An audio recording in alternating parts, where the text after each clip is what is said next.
Hey everyone, and welcome. Today, we're diving deep into the massive billion-dollar question every streaming service is asking itself. Is it smarter to rent a hit show or to own one by creating something brand new? This is a huge, high-stakes game that decides what you watch and for how long. You know the feeling. We've all been there. You're finally sitting down to binge that show everyone's been talking about, and you see that dreaded little banner, last day to watch. It's so frustrating, right? Well, that little warning isn't just a random inconvenience. It's actually the front line of a massive strategic war happening behind the scenes. And that brings us right to the heart of what we're talking about today, the streaming content conundrum. Every single platform, from the giants like Netflix to Disney Plus, is constantly wrestling with this. And the choice they make, it literally dictates their financial future, their brand, and yeah, whether or not you decide to keep paying them next month. Okay, so let's break down the first piece of this puzzle. This is the strategy that basically built the entire streaming industry as we know it, just renting the content. It's called licensed content, and you should think of it exactly like renting an apartment. A streaming service pays a studio, say Warner Brothers or Sony, for the right to show a movie or a series. But here's the catch. It's only for a specific amount of time, and only in certain countries. They never, ever actually own it. So let's look at the trade-offs here. On one hand, renting is a brilliant way to get started, right? You can instantly pack your library with proven beloved hits like Friends or The Office and pull in subscribers fast. But the cons are huge. That licensing contract is a ticking time bomb. The real owner can just pull the show whenever they want. You know, like when Disney yanked all its stuff back for Disney Plus. And those rental fees, they just keep going up and up.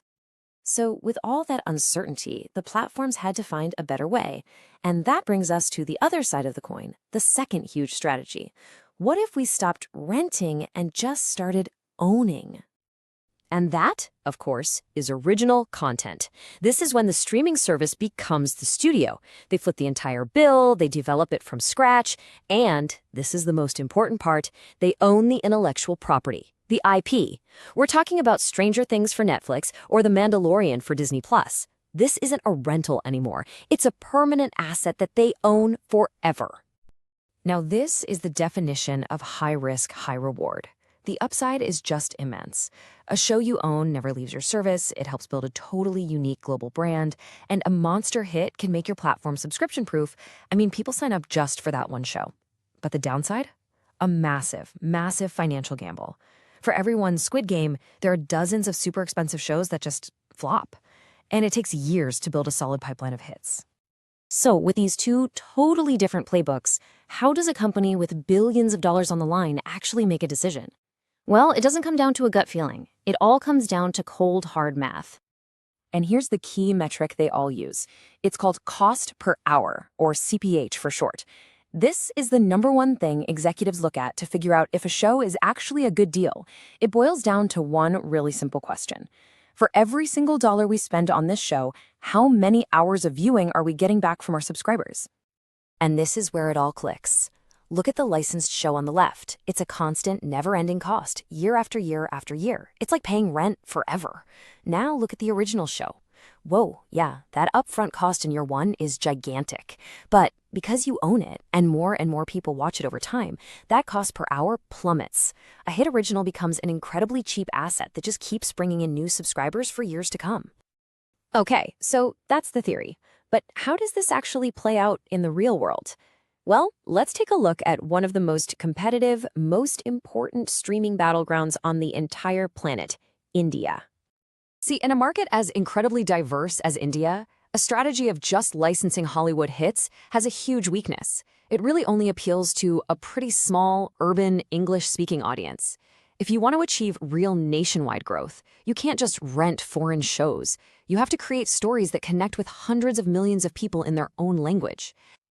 And this is exactly why regional originals are the ultimate weapon in a market like India. Local creators can make stories with an authenticity that you just can't get from a dubbed show. A hit series in Tamil or Telugu becomes this exclusive magnet. You literally can't watch it anywhere else. That forges a much deeper connection, and it unlocks enormous user growth way beyond the big cities. So, after looking at the pros and cons of renting versus owning, it becomes really clear that the winning play for the future isn't about choosing one or the other. The winning formula is a hybrid model. Platforms need that library of licensed content to provide the volume, the sheer amount of stuff that makes a monthly subscription feel worth it.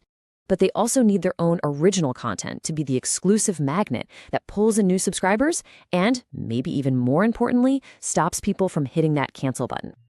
As all the major studios pull their content back to launch their own services, this quote has basically become the new mantra for the entire industry. In these new streaming wars, you just can't build a sustainable business by renting your best stuff from your biggest rivals. You have to own your own future. So the next time you see a billboard for some huge, new, must-watch show, remember what we talked about today. It isn't just a story, it's a carefully calculated, multi-million-dollar bet designed to become a permanent reason for you to keep paying, month after month. Because in the streaming wars, content isn't just king, ownership is everything.